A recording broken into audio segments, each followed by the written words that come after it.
TDP ఉండి నియోజకవర్గ MLA రఘురామకృష్ణరాజుని గతంలో వైఎస్ఆర్ కాంగ్రెస్ పార్టీ అధికారంలో ఉన్నటువంటి సమయంలో సిఐడి అధికారులు అరెస్టు చేసి ఆయన మీద కస్టోడియల్ టార్చర్కు పాల్పడ్డారన్నటువంటి కేసుకి సంబంధించినటువంటి విషయాలు అందరికీ తెలిసిందే. అయితే ఈ కేసులో ప్రధానంగా ఆరోపణలు ఎదుర్కొంటున్నటువంటి సిఐడి రిటైర్డ్ అధికారి విజయ్ పాల్ ఏపీ హైకోర్టులో బెయిల్ పిటిషన్ దాఖలు చేయటం, ఆయన ముందస్తు బెయిల్ని హైకోర్టు తిరస్కరించిన విషయం అందరికీ తెలిసిందే.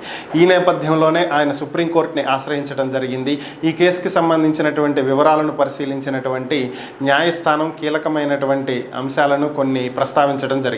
ముఖ్యంగా ప్రభుత్వానికి సంబంధించి ప్రభుత్వం గురించి వాదనలు వినిపిస్తున్నటువంటి విజయపాల్ తరపున న్యాయవాది ప్రభుత్వం కక్ష సాధింపు చర్యలకు పాల్పడుతుంది అంటూ చెప్తున్నటువంటి సమయంలోనే న్యాయమూర్తులు ఆయన మధ్యలోనే ఆపటం జరిగింది. ఇవన్నీ ఇప్పుడు వినాల్సినటువంటి అవసరం లేదు, మేము వాదనలు వినాలి అని అనుకోవట్లేదు ఇప్పుడు, ఎందుకంటే ప్రతివాదులకు మేము నోటీసులు పంపిస్తున్నాము, మీరు ఏపీ గవర్నమెంట్ని దీంట్లోకి ప్రతివాదులుగా చేర్చారు కాబట్టి వారికి నోటీసులు ఇస్తాము, తదుపరి విచారణను చేపట్టే వరకు కూడా మీ మీద ఎటువంటి చర్యలు తీసుకోవద్దని చెప్పి ప్రభుత్వాన్ని అలాగే పోలీస్ అధికారులను కూడా ఆదేశిస్తున్నాము.